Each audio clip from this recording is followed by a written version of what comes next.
everyone, welcome back to another live stream. Thank you so much for tuning in for another show.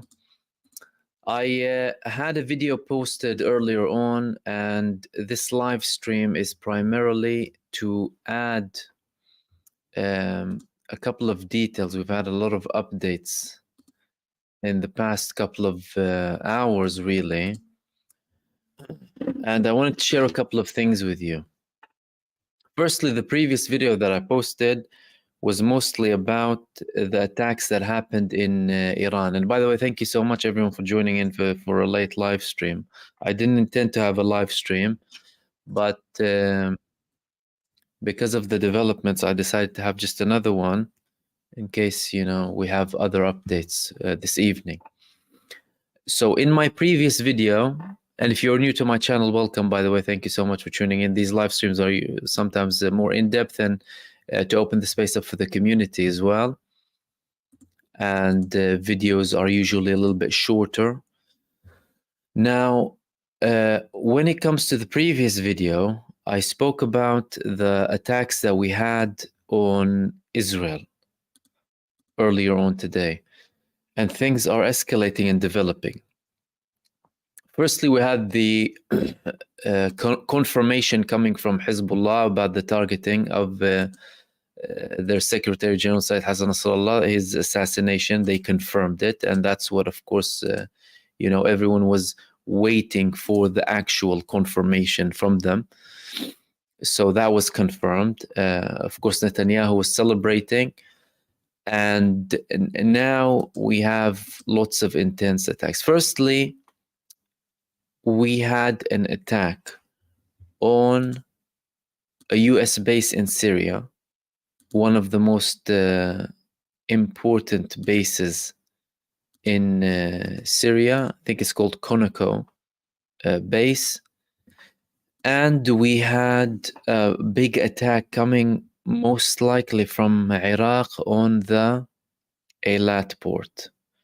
There was another attack carried out from Lebanon to Nahariya, which is in the northern part of Israel. And in some of these attacks, there were no sirens in Israel, nothing. The attack that was carried out from Hezbollah on Jerusalem, massive electricity shutdown, and there are bases on fire. We have reports coming from, we try and share some of these videos with you on a couple of in a couple of locations in Israel. Now, it looks like this was coordinated. We previously spoke about the statements that we had from Iran about the fact that their supreme leader is calling for more action now, and things are actually happening. This could be the beginning of something bigger. This could be the beginning of something bigger, because there are a couple of attacks from multiple parts, and it's increasing. Israel is not saying a lot. Israel is not saying many things. Couple of things here and there, but now they're confirming that there was an attack in surrounding Jerusalem. They didn't say exactly when and where. They are confirming that there are also electricity shortages now. The situation is escalating in Lebanon as well. What's happening in Lebanon? Firstly, the Lebanese army is now being deployed in Beqa area. We have a deployment from the Beqa area with the Lebanese army. It looks like we might have some sort of participation from the Lebanese army. Why? Because Israel is also, of course, they declared that they are imposing a military blockade on Lebanon You know, so much about the talk about them targeting Hezbollah. They said it's a blockade on Lebanon. They started to target hospitals too. We had calls from Israel to cut off their water and energy and what have you. And they have ships, right? Warships. I'm not sure if they're corvettes or some of their SARs in front of the Lebanese port. Excuse me, Lebanese airport next to Al Hariri airport in Beirut. So they're escalating. This attack in Syria, it completely destroyed the base. It appears to be coming from movements either inside of Syria or in Iraq. It could be one of the two. Either way, it's dangerous. It's dangerous. And they're also targeting now a location called the Shuwaifat, Israel, in one of the suburbs of Beirut. Okay, these are the first couple of things. I'll try and check some of your comments while we go along, by the way. When it comes to Egypt, many people are saying that they're deploying more tanks into the Sinai Peninsula. Egypt had really big projects when it comes to infrastructure in Sinai. Roads, Israel talks about tunnels that they have over there. And following the 7th of October, they started to deploy more forces in Sinai, including many tanks, armed forces, elite units, reports over 100,000 troops. Now, of course, they are not one of those countries who are, they're directly engaged, of course, with regards to the negotiations, and they have a problem with the Israeli presence, of course, in the Philadelphia corridor. They're taking a position that is very much aligned with Hamas, and their position, though, when it comes to Israel, is underrated. Why? Because we could be seeing something getting bigger, that would potentially stretch. Because so far, we're looking at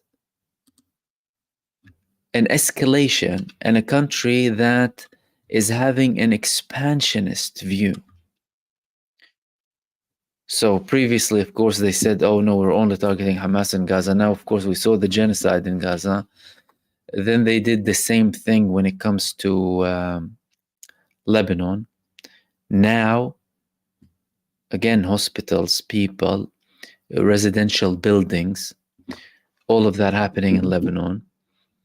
And they have plans when it comes to Sinai.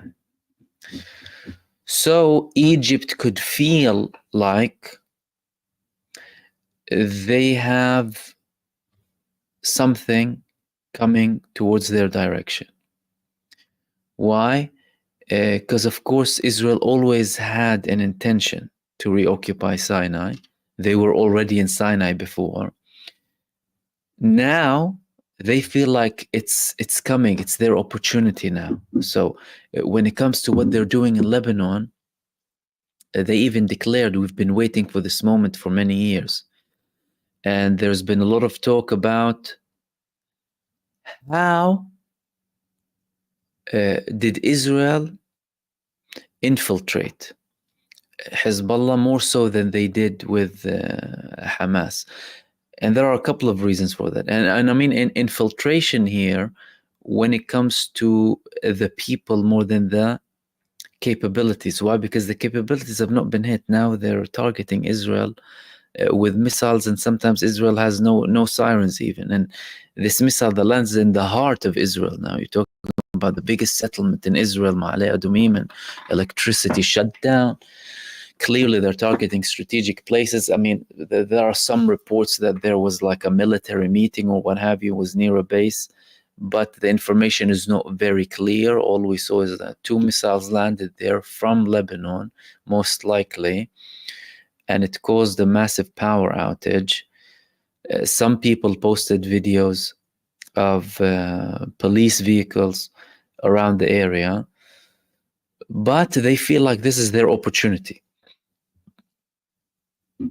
When it comes to Hezbollah, so they of course targeted some of their senior figures, and now of course the Secretary General as well, and they're trying to target more people. Today they had an attempted assassination on the second person when it comes to one of their executive bodies. His name is Nabil Qawuq. He's the man second in line to the person who is due to take the place, most likely, of Sayyid Hassan Nasrallah. His name is Sayyid Hashim Safiuddin. He looks like Nasrallah as well. Hezbollah are much bigger in size. That's number one. And the more power they have, the more potential exposure, of course. Secondly, Israel always prepared for another battle with them ever since 2006. So they deployed and used a lot of resources when it comes to them in Lebanon, and they underestimated to an extent the power of Hamas. However, there are certain things to do with the internal organization as well. Like in the case of Yahya Sinwar, now the political bureau leader of Hamas, this man previously, he headed a unit that was mostly focusing on informants, hunting them down. And before they carried out the attack on Israel, they had to make sure that everything is cleared before they carried out that attack. And now, of course, there are reports that Israel had prior knowledge to an extent, maybe not to the whole scale, but there was undeniably something prepared for them from Hamas. When it comes to the suspicion, when it comes to Israel, you had the people in the army who advised their commanders and warned them that something has happened. There are suspicious movements. Reports coming from inside of Israel, the Israeli Shabak in particular, some reports said, Amantu, saying that something is happening, but it was ignored. Like in the case of the lady, she said that her commanders ignored her at the time. But of course, some things that Israel did afterwards, well, at least gave us a couple of hints that they might have had some sort of prior knowledge, like the handing of the gas exploration contracts when it comes to multinational companies 2 weeks into the war, which was something very bizarre. I mean, that's not the first thing that would come to your mind. Secondly, some stock bets that happened from big Israeli banks. So there was somewhat of a knowledge there from Israel, probably not to the scale, right? And again, you can argue about the fact that they had this whole propaganda machine about the lies about the 7th of October, you know, the beheaded babies and rape cases and what have you, things that people who spread in Israel actually denied later on, by the way. And there was a level of scrutiny even in Israel with all of this censorship, let alone the massacres, of course, you know, the confirmation coming from the Israelis that it was Israeli planes shooting at civilians in the Nova Festival and the tanks targeting the Israelis where they suspected there was Hamas, and then the confirmation that they were ordered to shoot at everyone going back to Gaza, and then, of course, targeting the prisoners in Gaza. Israel killed over 50 in the first month. So these were the main differences when it comes to both of them. And that's why we had these things when it comes to Hezbollah. But now I would assume that they would have something to do with restructuring or reorganizing where they could potentially avoid what's happening again, and they would probably try and keep things on the low. However, things are escalating, and it's no longer about. I wanted to share this video with you. That was from the Lebanese army. Here.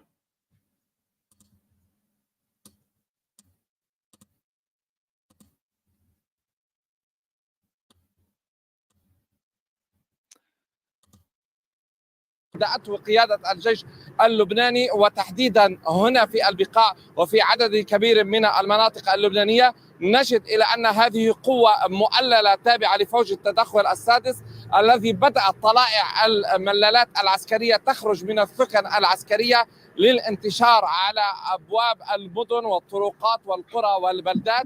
علمنا من مصادر عسكرية إلى أن هذا الانتشار العسكري هو سيبدأ، وتحديدا هذا المؤلل أي بمعنى إلى أنه المؤلل المحمول باتجاه الحفظ على الأمن والاستقرار على كل الأراضي اللبنانية، الحفظ على الأمن والاستقرار هنا أيضا في منطقة البقاع. كما نشاهد السيارات هي تمر بسلام.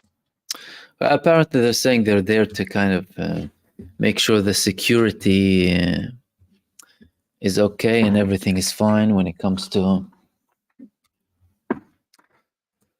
that area, the Biqa' area in particular. But we had some statements coming from Lebanon that in case Israel invades, we might have something. We might have some sort of participation when it comes to the Lebanese army.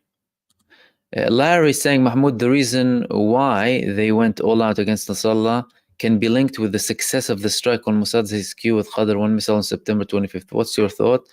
I think it's more linked to, of course, plans that they already had with Israel before, and the success of the previous operation on the Military Intelligence Directorate as the initial response for the assassination of their senior military leader, Fuad Shukr, and the potential assassination at the time of the head of Unit 8200, Yossi Sariel, who Israel claimed resigned, but showed us no proof of him resigning, and we saw no sign of life from him.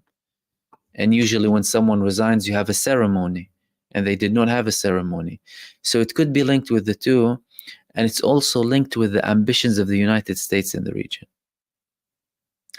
The United States has ambitions in the region. Israel, don't forget, they're interlinked with the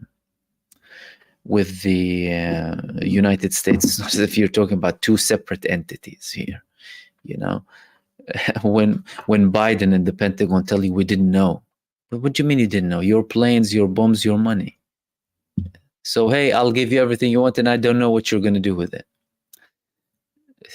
But you need to understand that when America sends someone something, that they have agreements with them where, how you attack, and this and that, and notification, and let alone the fact that you could have had something coming from the Americans themselves, as in actions.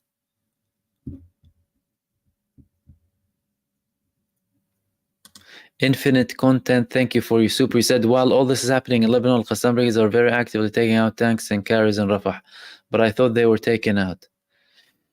Yeah, well, this is what Netanyahu told us. He told us that he's taken them out, but in the last 2 weeks, and I know not many people are talking about Gaza because of how far things are stretching now, they're having very intense attacks on Israel. The other day, they attacked six of their machinery in one day, 4 D9s and 2 Merkavas. That's a big attack on your forces. And again, it's important to understand these things, to establish an understanding about the political line too. So talking about the political attempts or what have you is completely pointless if you disregard what's happening to them militarily. And Israel is doing the complete opposite, by the way. You usually resort to using firepower when you have exhausted all diplomatic means. But because they are unreasonable and they are supremacist, they do not want to have any sort of political deal, right? I mean, even from the beginning, Hamas told them we're willing to start negotiating now. They didn't. And they put the Israeli lives at risk, first and foremost, by targeting and massacring them on the 7th of October and then in Gaza. And Payana as well, thank you so much for your super, much appreciated. Let me see if we have any more questions here.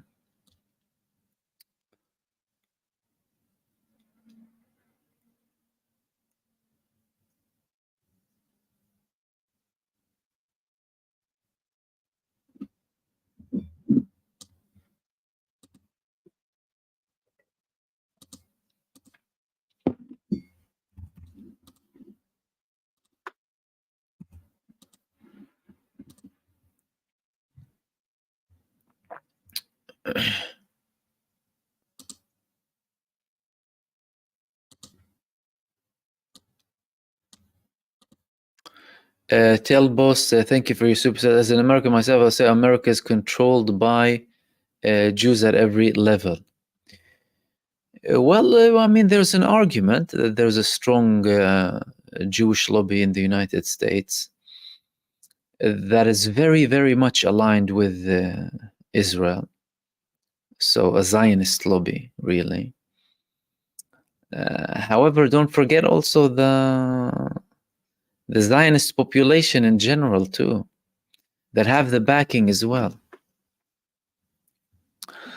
And the funny thing is that the United States talks about sovereignty, right? And, interference and what have you. They constantly tell us about China interfering and Russian interfering and meddling and whatever. Now, Trump, for the sake of Israel, for the sake of his friend Netanyahu, is saying that Iran is trying to assassinate him. We saw who tried to assassinate you. We saw his color and his face and his name, right? Why do you want to bring Iran into it? So they will tell you about the Chinese threat and the Russian threat and ignore the fact that you have AIPAC buying politicians, giving them money to have certain legislations, hell, buying the presidency. What do these people put close to $1 billion for no reason? They want something in return. And thank you for your participation, my friend.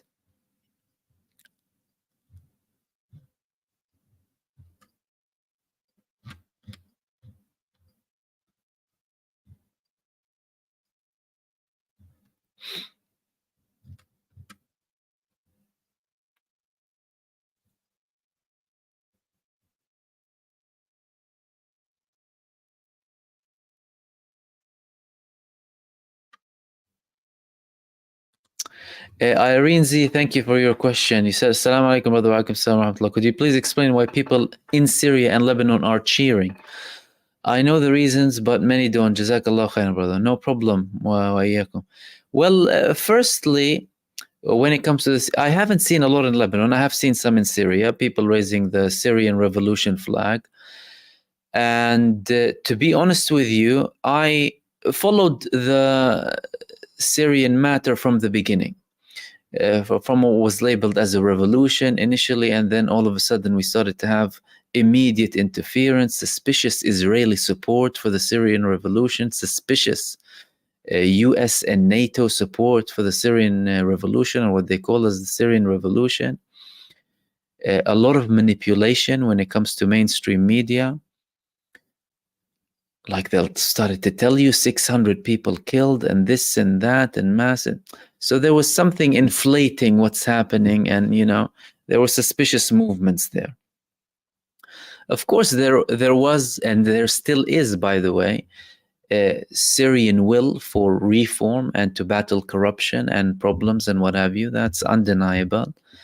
However, things weren't as they were portrayed to be. And I mean, the first clue that you have here is the people who support a genocidal entity next to Syria all of a sudden care about the Syrian people. So that's number one.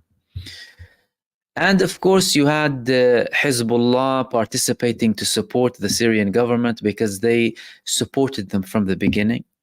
Like the rise of Hezbollah came from the Beqa' Valley, alongside other areas in the south, of course, in Beirut. But, you know, they got most of their support through Syria, from Iran as well. So they, of course, participated there. And with Syria, and that's what people need to understand here. With Syria, when you talk about the Syrian opposition, for example, you're not talking about one opposition. You're not talking about one body representing everyone. They're very much divided, people with many alliances. You started to have people backed by the US, people backed by Saudi Arabia, people backed by other countries too, by Turkey. And you have bases of many countries in Syria now. They're trying to solve the situation with Turkey, for example, but there's Turkish bases, Syrian bases, Russian bases, Iranian bases, the Kurdistan, the Kurdish party supported by the Americans, right? Sending people to fight as well for them and legitimizing all of that whenever they see fit. And of course, you had ISIS. Now, at one point, you had an increase in the rise of these takfiri movements, we call them, you know, like ISIS and what have you. And Hezbollah made their position clear that whilst they support, you know, people having rights in Syria and what have you, they also support the government because of how they supported them. Now, that led them to have certain conflicts with people who oppose the government completely. Like, it doesn't matter what, they just oppose the government. And they started to view Hezbollah as a government, a total government backer. And again, when it comes to the reports that were and are coming out of there, everything needs to be looked into properly to try and establish a genuine understanding of the situation. And, you know, I'm not a fan of, you know, delegitimizing one side and supporting one side in the case of Syria, but it's more complicated than what many people think. And unfortunately, there was a lot of sectarian, inflammatory talk that many Arab and Muslim states participated in. And they started writing off the opposing side simply because they belong to a different sect, right? So they wanted to give it like a Sunni Shia cover or Alawi Muslim cover, because the ruling part, I mean, Bashar al-Assad and his family, the main figures, although of course they have people from all walks of life and all types of sects in the government and in their party too. I mean, like Saddam Hussein really had Christians in his party, had Shia in his party in Iraq, although they have had disagreements with the Ba'ath party in Syria. So they tried to give it that sectarian cover, and many people unfortunately fell for that. And this sectarian war thing was supported heavily by some of the Arab countries, and of course the United States, NATO, and Israel as well. Now, with regards to the sectarian side, you probably know about my position by now. You know, and I mean, if you talk about it from an Islamic perspective, Muslims are ordered not to divide into sects. The people who name themselves anything but Muslim, if you're talking about Muslims, are not really following the divine orders. And there are many examples in the Holy Quran. وَمَنْ يَبْتَغِ غَيْرَ الْإِسْلَامِ دِينًا فَلَنْ يُقْبَلَ مِنْهُ. He who follows anything apart from Islam will not be accepted from him. And other verses as well that warn from becoming a sect, right? إِنَّ الَّذِينَ فَرَّقُوا دِينَهُمْ وَكَانُوا شِيَعًا لَسْتَ مِنْهُمْ فِي شَيْءٍ. You know, God tells the Prophet in the Quran, those who have separated their religion and became sects, you have nothing to do with them. However, of course, this is a reality now. And then you, of course, if you want to talk about it, we can talk for days about it. And the fact that the initial conflict really was political and started to have a religious cover after a while, because it was mostly about who rules the Muslim world. We should talk about cases, things that are 1,400 years old. But anyway, people saw it suitable, of course, to raise these matters and give them a boost. Don't forget the United States, they had a plan for the 20th century. They used to call it the century of Sunni Shia war. They wanted the Muslim world to be fighting together. Why? Well, keep your enemies fighting together so that we can control you easily. So, and of course, all of these things are relevant because we're talking about Syria here, and many people, when they talk about Hezbollah, they always mention Syria as if they are going against the Syrian people. Well, don't forget that many of the Syrian people do not oppose or do not support this what is labeled as the revolution, right? And again, you have good people here and good people there. Don't get me wrong here, and bad people here and bad people there. And that's not to say that people who oppose what is labeled as the revolution as pro-government, by the way. But there's a bigger picture. There's a bigger picture of countries who want to take down states and people who realize that even if you have a disagreement, a deep disagreement, you wouldn't be supporting someone who wants to completely wreck your state. And again, in my previous video, I spoke about the new Middle East plan that the United States had following the invasion of Iraq, dividing Iraq into a Shia country and a Sunni country.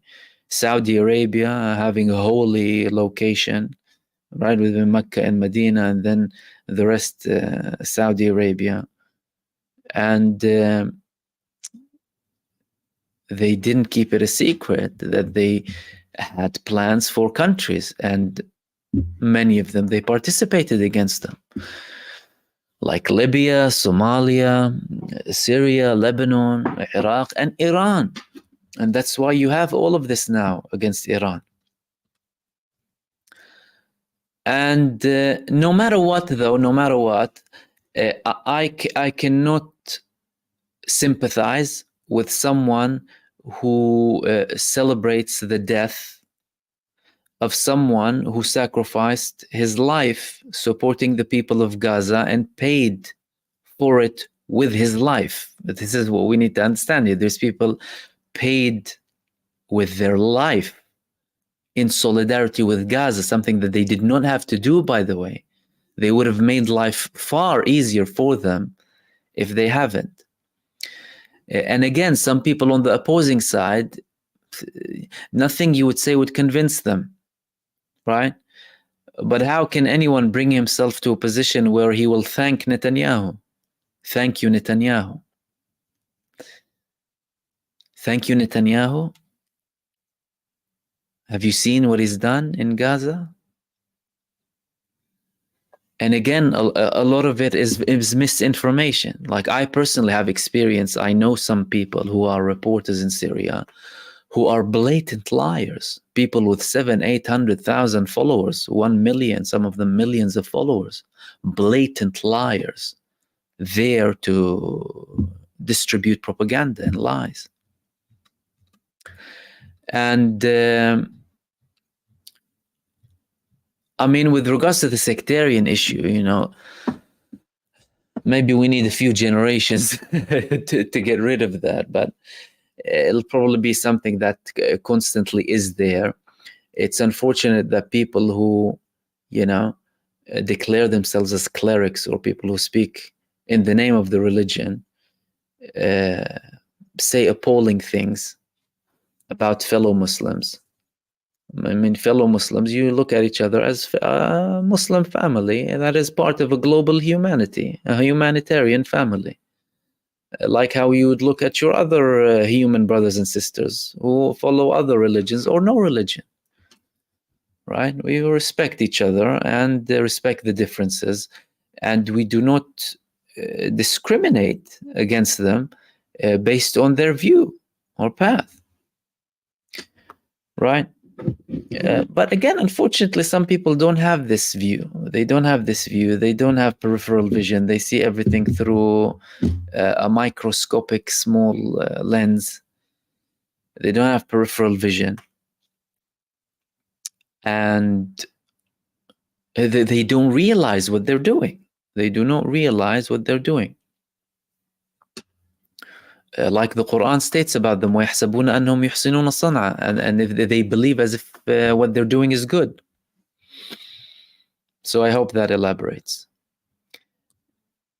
Daniela, thank you so much for your super and for your updates as well.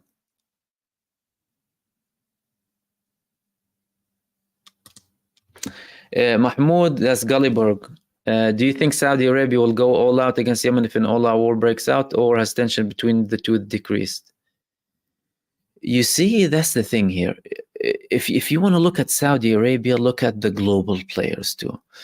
Saudi Arabia, many countries want to be on their side and want them to be allied with them.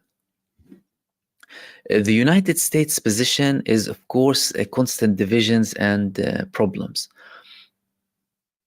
They were supporting them against Yemen. They were doing all of these things. But now China came in last year. They had a joint attempt with Oman to have a reconciliation process between Iran and Saudi Arabia. And they reached an understanding that included Ansarullah in Yemen. As of recent, the United States, for the sake of Israel, started again to fool the Saudis and try and lure them to cause more problems with Ansarullah. Have some economic pressure on them. Cut your ties with banks, this and that. Then, and we spoke about at the time, that happened approximately 4 or 5 months ago, Ansarullah in Yemen, they started to publish warning messages for Saudi Arabia. So if you do that, this is what we can attack. Mm-hmm. If you go against our banks, this is what we can do. They were, showing footage of ports and airports and projects and what have you.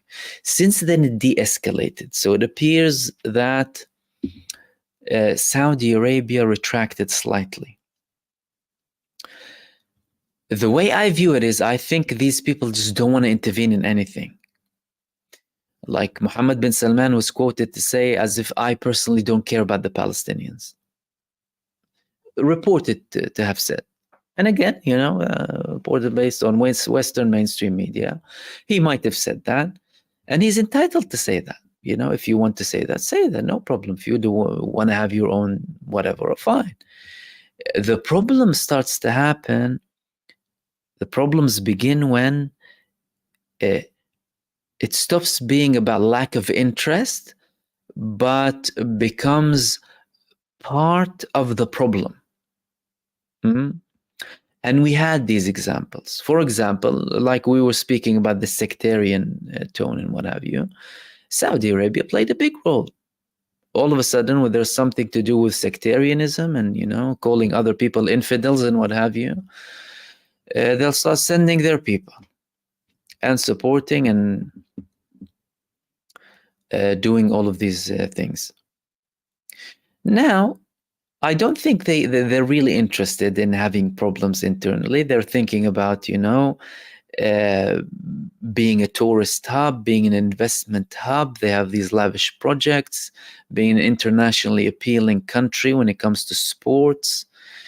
I don't think they want to be involved in a negative manner. So I think they're trying kind of to mind their own business to an extent, but there's an undeniable tone coming from Saudi Arabia. And I mean, all it takes is really to listen to their mainstream media outlets and, compare it to others.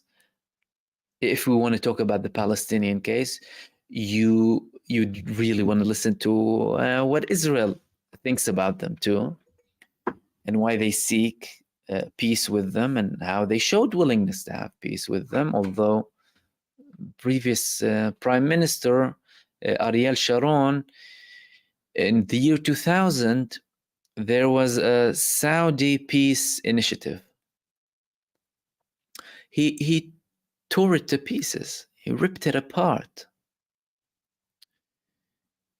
And now apparently they had another chance with Joe Biden, and Benjamin Netanyahu rejected it again. And the thing that I don't think they comprehend very well is the fact that you are talking about an expansionist, genocidal entity. So they can give you all of the sweet talk you would like. But when it comes to their will, they will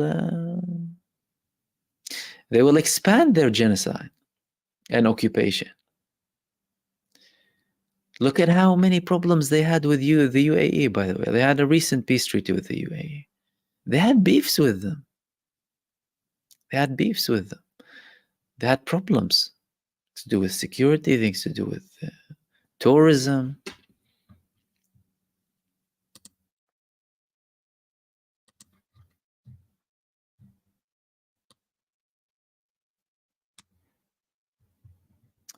And Loreno Ali, thank you so much for your super, much appreciated. Let's see. Oh, we have a lot of messages here. I'm probably gonna miss some of them.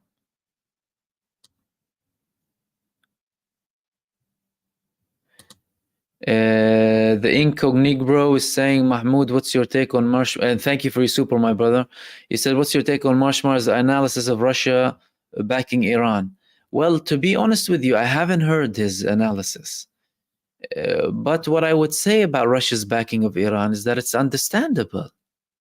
They know that it's coming to them. I mean, they're facing this hostility from the United States and NATO. The United States is constantly expanding, making a ring of fire surrounding Russia,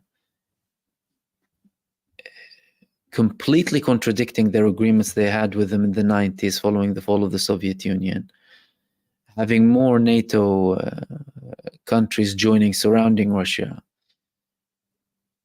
NATO, they reportedly had it as a defensive organization. It proved to be a hostile, expansionist organization for the sake of the United States, not for the sake of Europe. This destability in Europe, it's far away from American shores. Don't forget that. So Russia understands that. Russia was supported by Iran in their hour of need, and they are being supported to an extent. Now, mind you, this relationship, it hasn't been like that, by the way. This is the relationship that has been nurtured in the past couple of decades. Why was it nurtured? Because it increased American hostility in the region, especially with Israel. And I mean, the biggest evidence that we saw of this bigger strategic alliance is when Shoigu visited. When Shoigu visited Iran after the assassination of Ismail Haniyeh in Tehran, you had many Ilyushins going there, supplying them with things that they need. They realize that they need to come together to face this expansionism, if that makes sense. So it's not surprising. And I think Russia will play a part if Iran is attacked. Undoubtedly. Because to them, it would be too close. And to China as well. It would be way too close. And thank you so much for your participation, my friend. And for your super as well. Brian Bean, a Buddhist brother here, thanking you for your insight and brotherhood. Assalamu alaikum. Wa alaikum assalam wa rahmatullah. And thank you so much, my brother. One thing I really like and have in common with Buddhism is the prayer beads. I really like the Buddhist ones. The bright red and orangey ones. And thank you so much for your super, my friend. And peace be with you and upon you.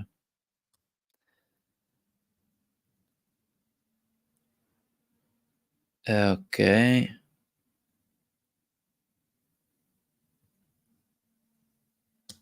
IG to me as well. Thank you so much. And Golden Sun from Michigan. Thank you as well. Sunny in Michigan, or is it cold? Greetings to everyone in Michigan.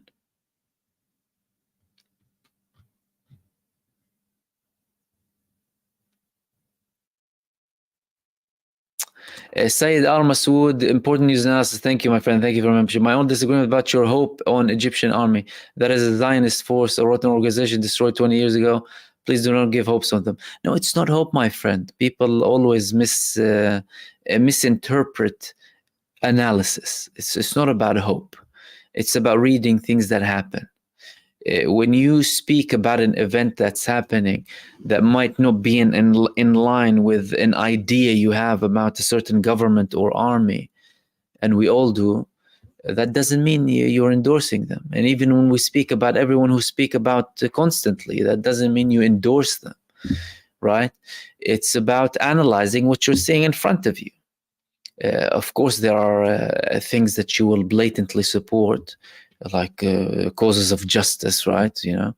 But when it comes to that, it's important to analyze the things that are happening. It's not about raising hopes. And thank you so much, my friend, for your participation.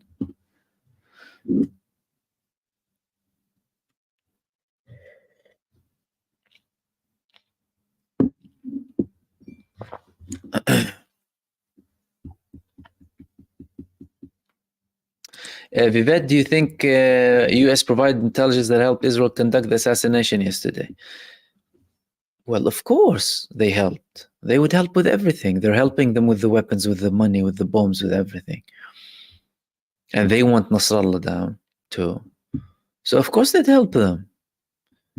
I mean, listen, don't buy all of the stock coming from Biden and the Pentagon. We didn't know anything. What do you mean you didn't know?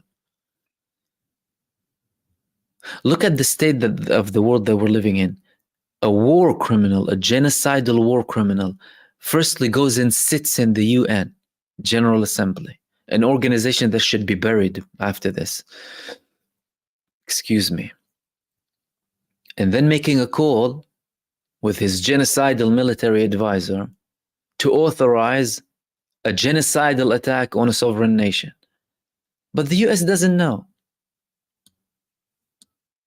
The US knows what you texted your friend yesterday or every day for the past 10 years. You tell me they didn't know what Netanyahu. Imagine this is what they want people to think. I think, of course, they did. And they are as involved as Israel. They're worse than Israel. The US administration is worse than Israel. That's why you have attacks now on the US bases in Syria as well.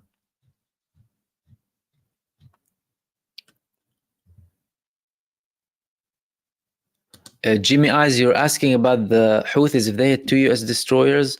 Well, they had 3, not 2. They had 3. And I think one of their oil tankers had to have some repairs the other day in the Gulf.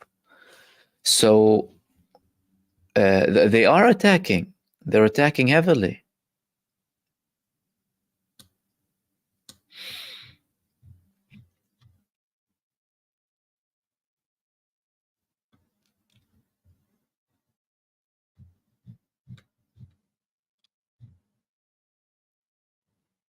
And Fiona Ali as well, thank you so much for your super, much appreciated. And thank you everyone, by the way, for your participation. Unfortunately, we can't reach all of the comments, but let's see if we have a couple of more things before we wrap up. And thank you for joining me for this late live stream. And Claire as well, you said, thank you so much for your super. You said, so people rejoicing in Syria on the news of assassination. Why would that be? If you go back, Irene asked that question and I elaborated on that. If you just joined us, if you wouldn't mind going back after we finish the live stream, where you'll see, of course, a little bit of explanation when it comes to that. And thank you so much, Claire.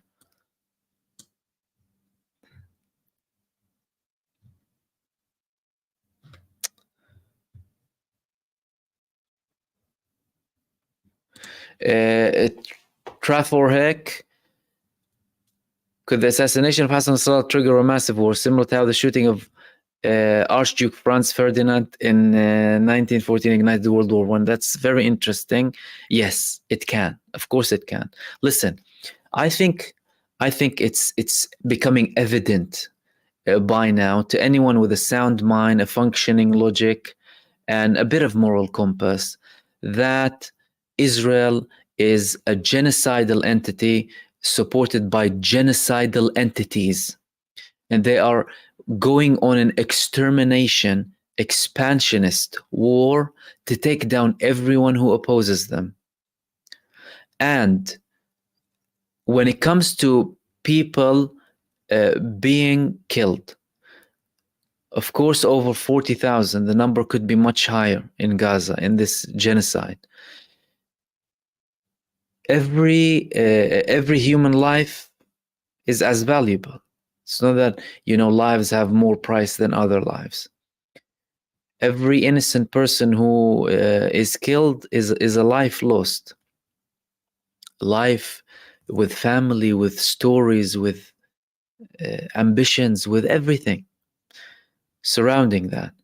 However, when it comes to the assassination of certain figures, let alone a figure like Said Hassan Nasrallah, who has been dedicating his life for the causes of the oppressed and taking this position that not many took when it comes to Gaza, and his attempts and the constant efforts in Lebanon to get to agreements and avoid problems, and relentless resistance against Israel and the evil empire in the region.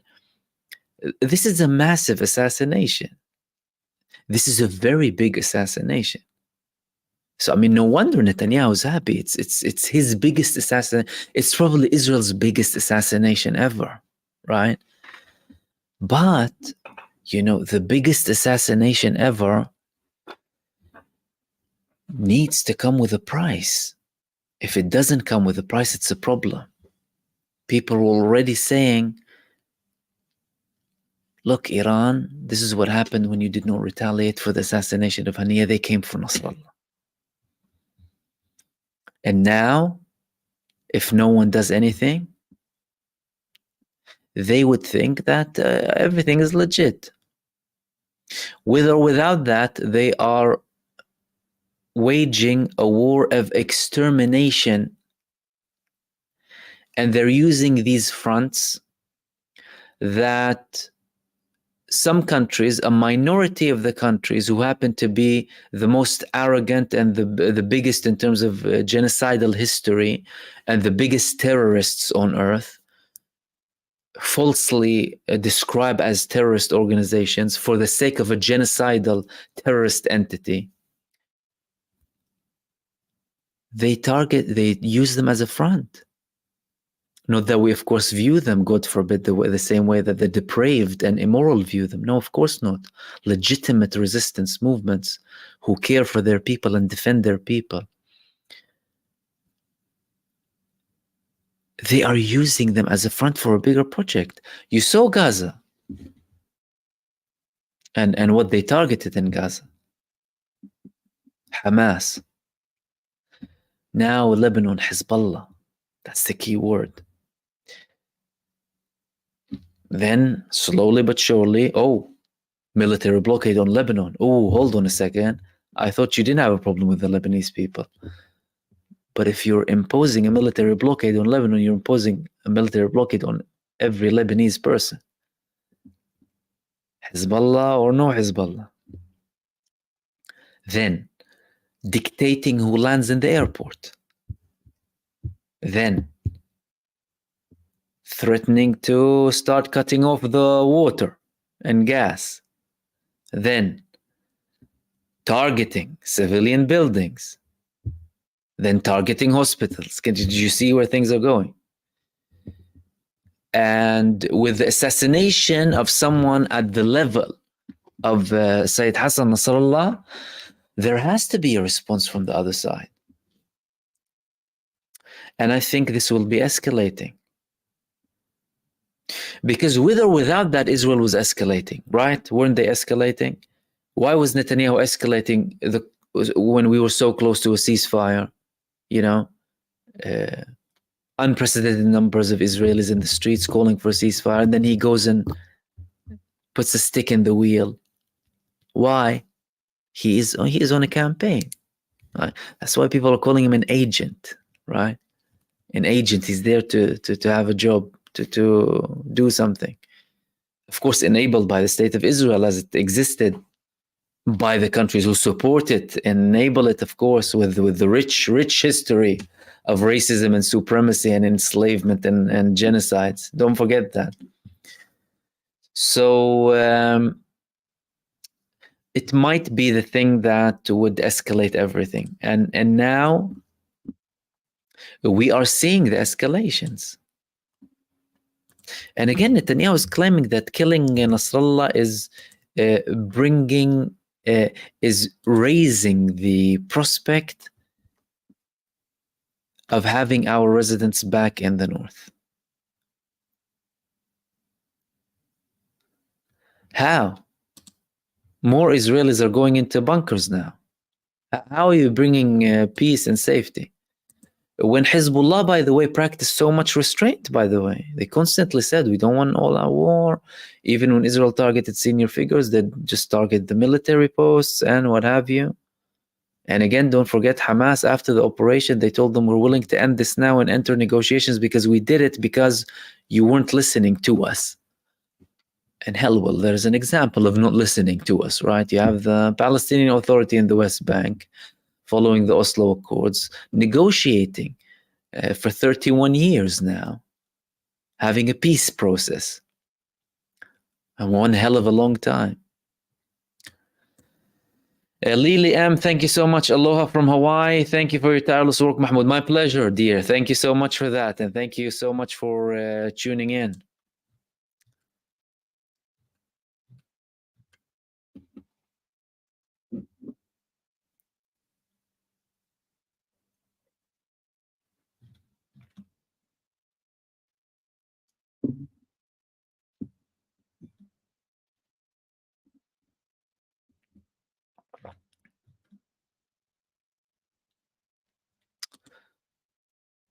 Golden Sun, today was a little rainy and cooler. RFK and Tulsi in Dearborn tonight.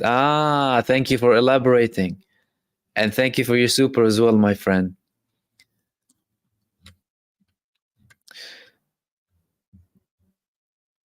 And thanks everyone for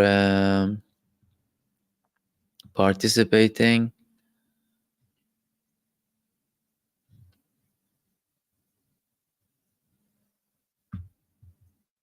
And Carla as well, thank you so much for your super. Shukran, sending much love to my brothers and sisters. Much love back. Thank you so much.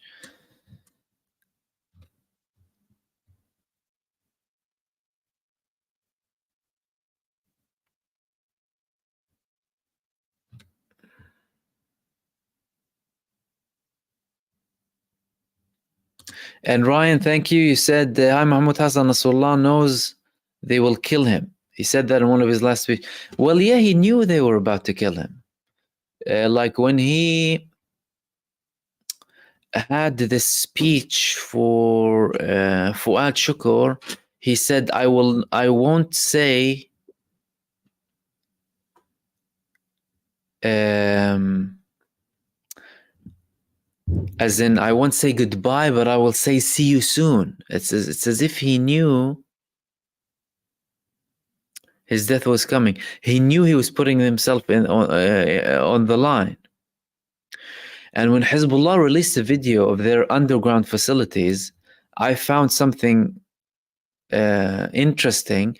They put their Secretary General's image alongside images of people who passed away, almost knowing or anticipating that he might have that happening, of course. And now it happened, of course.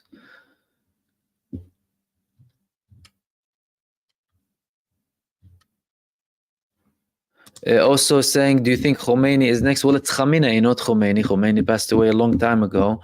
Well, there are reports that Iran is taking more security measures with their supreme leader. Hell, the Venezuelan president is now saying he is making adjustments to technology use after the pager and walkie-talkie bombings. And again, you know, listen, see how much it's underplayed, like in mainstream media. A country using a genocidal country, a genocidal war criminal country still committing a genocide, committing another mass terror attack using technology with mass-produced devices.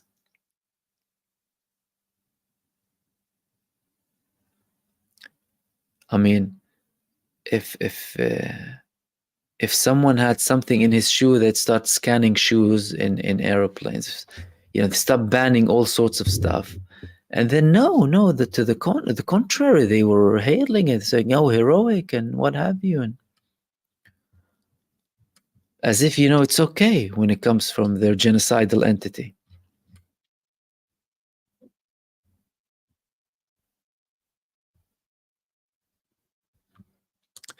Tory, how is it possible for the Zionist entity to cut the water off the whole of Lebanon? Are they really that powerful, or is it bluff?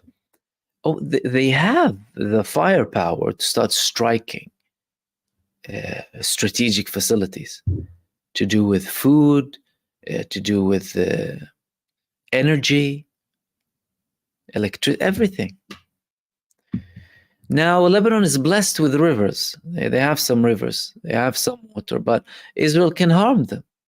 They can harm them. You're talking about a nation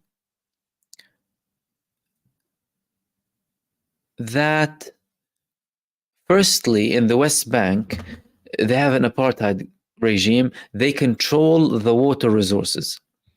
Whenever they find a Palestinian village, of course, they don't have access to water, many of them.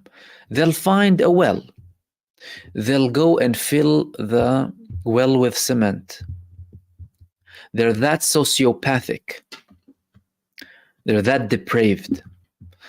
So don't be surprised if they do anything with Lebanon. And they're enabled as well. Perceived reality, Mahmoud, do you think Iran has thermonuclear design technology? If the war expands, Iran has to have a deterrent. Russia, China, and North Korea can help Iran acquire a deterrent. Listen, I'm sure if they have certain weapons like thermonuclear, unless they declared anything, I haven't heard that they declared anything as such, and they might, who knows, they would try and keep these things as a surprise, because you don't want to tell your enemy what you have. It's a surprise element, right? They're already playing and practicing with what works and what doesn't work and what have you. All of this is a testing field. And they can obtain lots of stuff from Russia, more than China. China would rather do it through North Korea. China would rather remain in the position of, you know, the peacekeeping neutral country, you know, looking to secure everything. But I'm sure they have a level of deterrence. But again, you can't underestimate the power that the United States has and Israel. They have a lot of power. But again, how effective is that power to dictate your will? Is it? Israel tried all of its Air Force firepower barbarically in Gaza, and then they had a ground invasion. Did it work? It didn't work. What makes us think they will work with Iran? And Iran, we talk about Iran, these people, they have the same fighting spirit. These people fought an 8-year-long war. So it's not like you can go there and do whatever you want with them.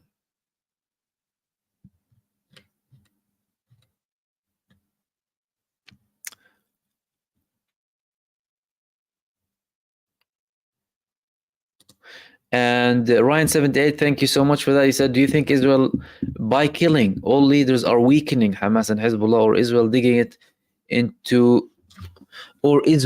its own grave doing that? Well, listen, if it worked previously, we can say that it might work now. Fact of the matter is it never worked. It never has worked. They killed leaders. They killed important leaders, significant leaders who meant a lot and what have you. It didn't work. Why? Because they are not dealing with the root cause of the problem and not recognizing the fact that resistance is a symptom to their disease.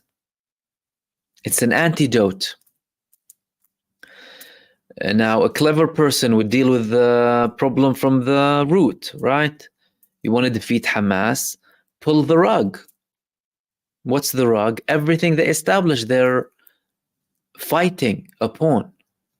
What do they establish they're fighting upon? The injustice and inequality against the Palestinian people. Take that away from them. Give the Palestinians an example.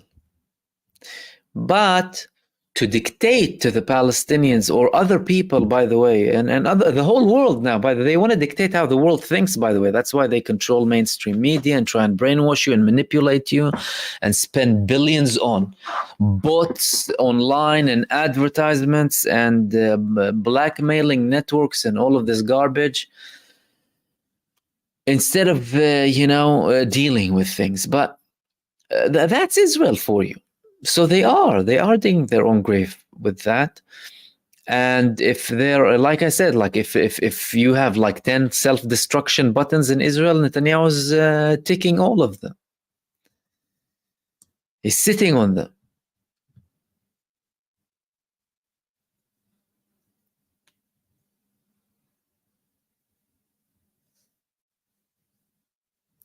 Diana Pillow saying Netanyahu has become very puffed and very hofty since the assassination. Next is the great fall, as it's written. I'm anxiously waiting. Yeah, and again, temporary and short-lived. What do you think? You're going to celebrate forever? But these people, they hold grudges. They're very emotional, and sociopaths are not emotionally balanced.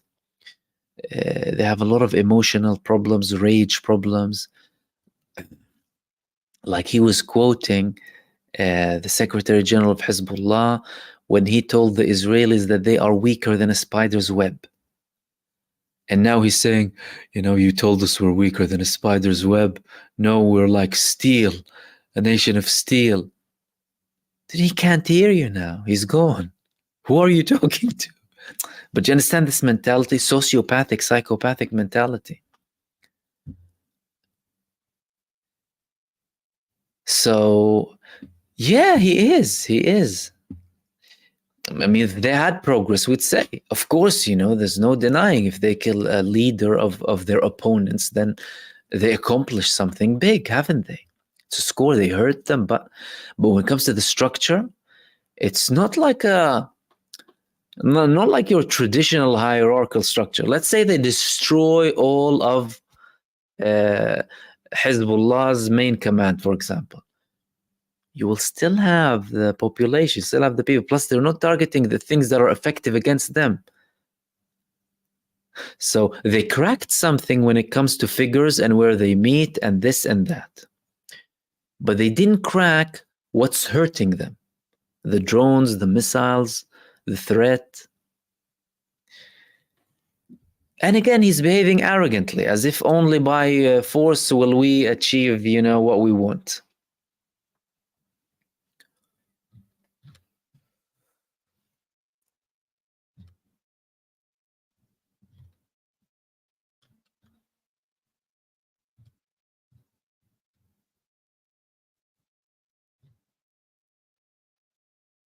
Raza, thank you for your membership and welcome. Okay, let's see if we have anything else.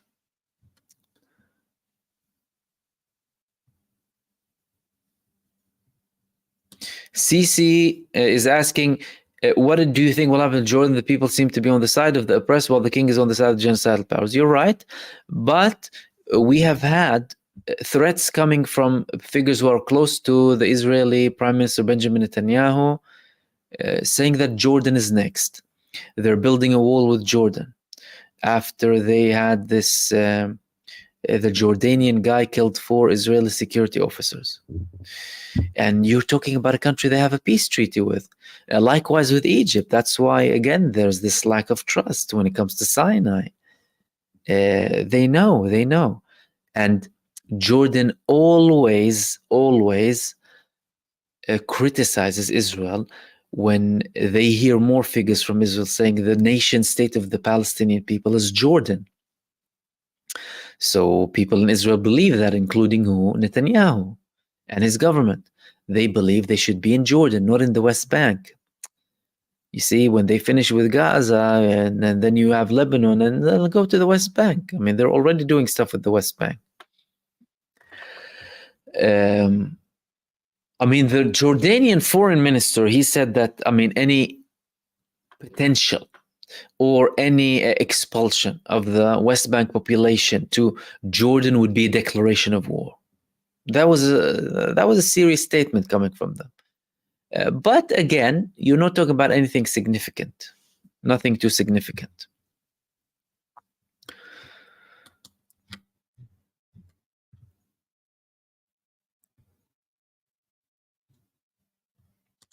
Dunial, to my understanding, the satanic cabal used 85 bunker busters. You're right.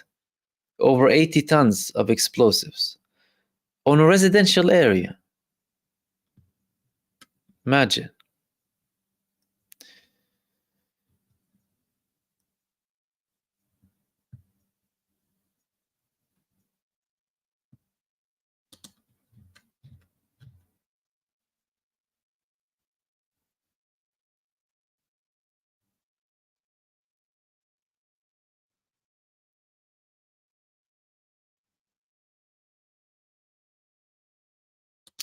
Anthony F, you're saying, how did they find Nasrallah? Was it through Lebanese Israeli spies? Could be through anything.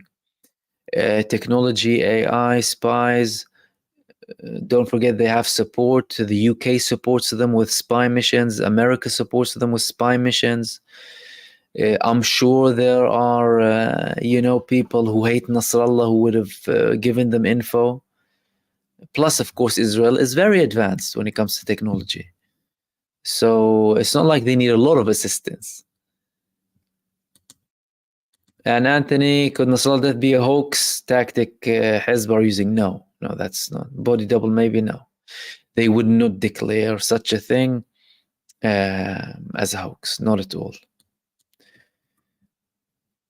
And Benoit, thank you so much for your super, much appreciated.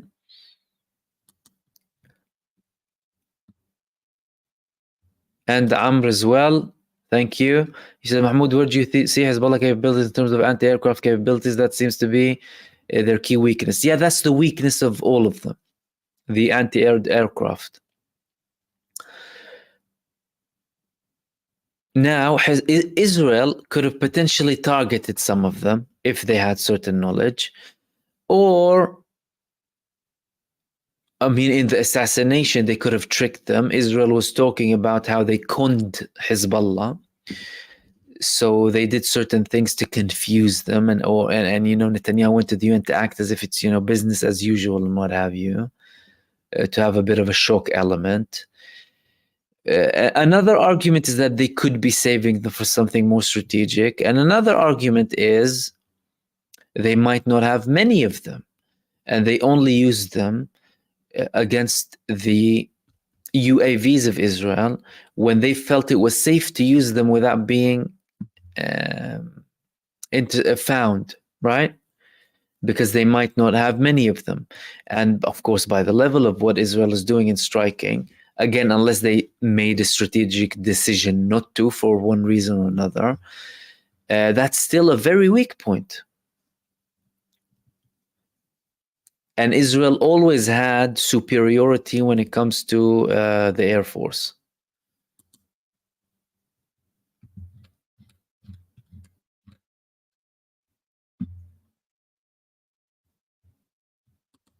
Murky would resist ever attempt assassination or just conduct their usual targeting of key military infrastructure. They do.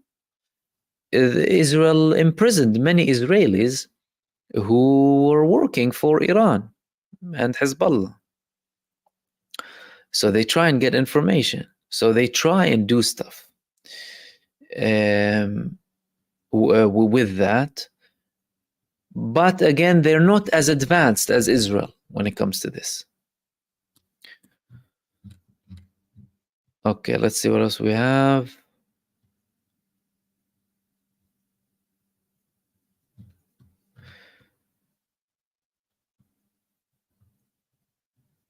Jimmy Eyes, do you think Hamas are rearming now? Zayas are focusing on Lebanon, possible that they may be hit hard if Lebanon is invaded. They have always been rearming, and they have always been developing and producing, even during the war. They introduced new things to the field 8 and 10 months into the war. Hit hard. From a missile perspective, they still can. I'm not sure they have the capacity to bombard Israel with the same levels they did prior to October the 7th. But they launched missiles on central Israel not long ago, meaning they still have strategic missiles. And then again, that's a massive failure for Israel. The fact that they're hitting them in Gaza and inside of Israel. It shows you exactly where things are going. And they are considered to be the weakest. But they might be preparing something. Who knows?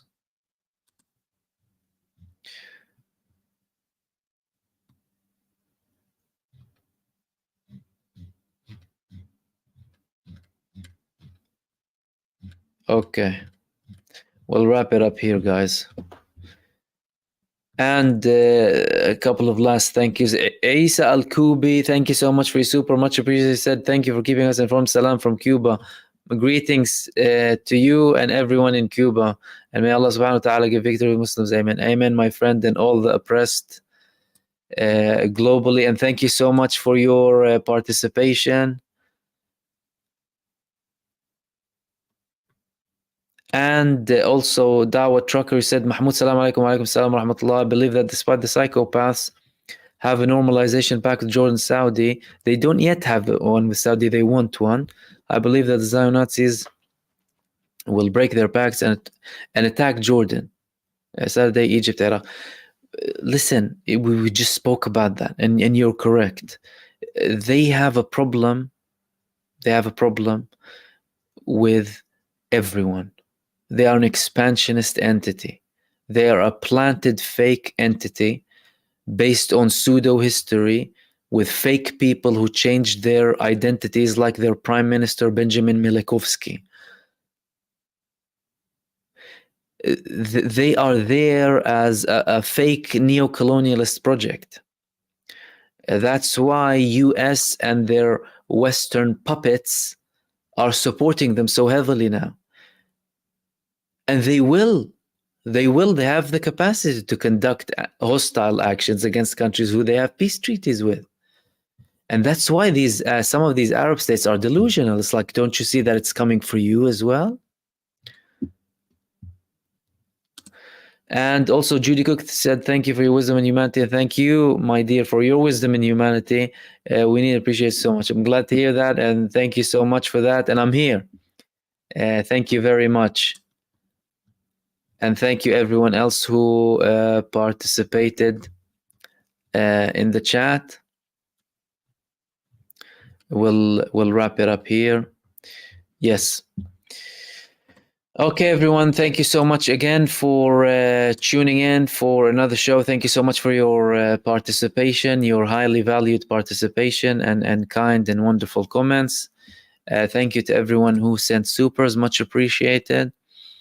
That would be Pina, Infinite Content, Tail Boss, States, Daniela, Modus Cutter, Lorino Ali, The Incognegro, Golden Sun, IG to me, Brian Bean, Claire Reaper, Lily M, Golden Sun, Carla, Ryan 78 times 2, thank you. Benoy Sarkar and Reza Khan, welcome to membership. Amr, Isa Al-Kubi, and Dawa, Trucker, and Judy Cook.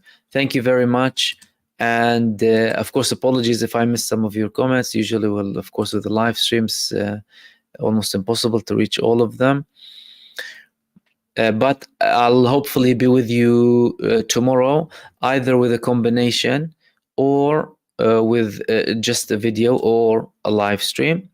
Apart from that, again, thank you so much for tuning in.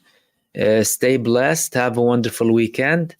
And I will see you soon in the next video. Peace, everyone.